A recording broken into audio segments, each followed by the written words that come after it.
So my group is Group Strange, and the problem says a car starts from rest at a stop sign. It accelerates 2 meters per second squared for 6 seconds, coasts for 2 seconds, and then slows down at a rate of 1.5 meter per second squared for the next stop sign. I'm trying to determine how far apart the stop signs are. So I started out by preparing a pictorial representation of my car.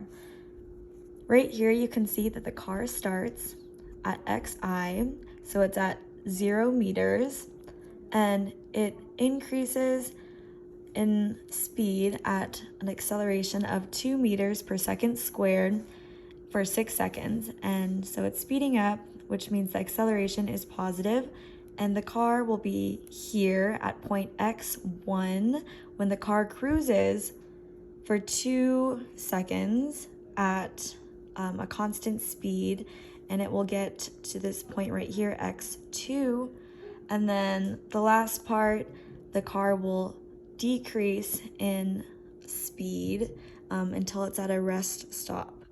And so for this ending part right here, the acceleration is going to be negative because it's decreasing and the vectors are going towards the right, which makes the acceleration vector have to go to the left. So I start off by writing my knowns. So the acceleration is going to be 2 meters per second squared for the first part from xi to x1. The change in time is 6 seconds. The initial position is going to be 0 meters. Velocity also is going to be 0 meters starting out, and I am trying to solve for x1.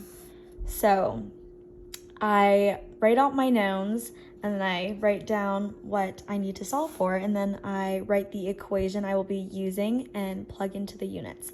So here I'm solving for the x1 position. So xi, I'm going to plug in for 0. Velocity initial would be 0.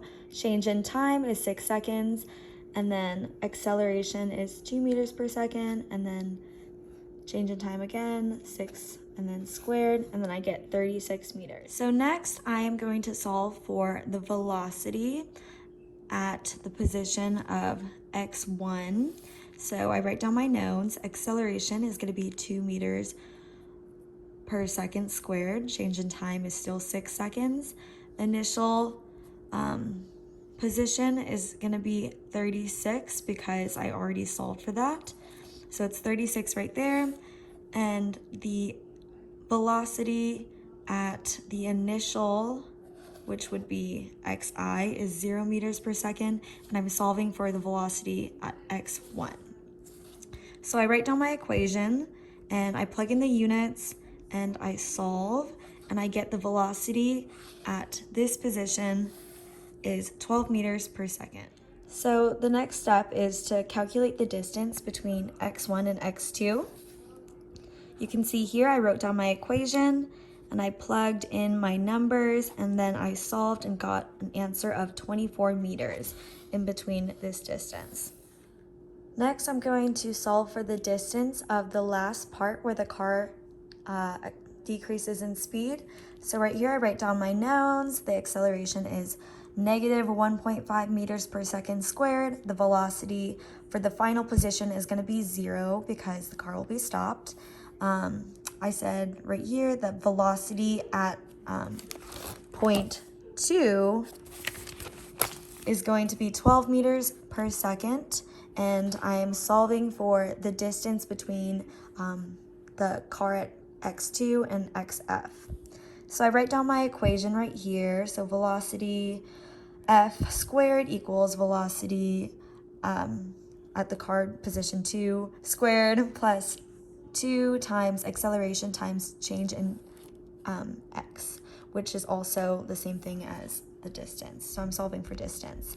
So I plug in all my values and I get that the car traveled 48 meters from position x2 to xf. Lastly, I need to add all of the distances that I solved for. So right here, I wrote down my equation. The total distance traveled for the car would be the distance of the car from xi to x1 plus the car distance from x1 to x2, and of course from x2 to xf. So I plug in my values for all those distances, added them all up, and got a total of 108 meters.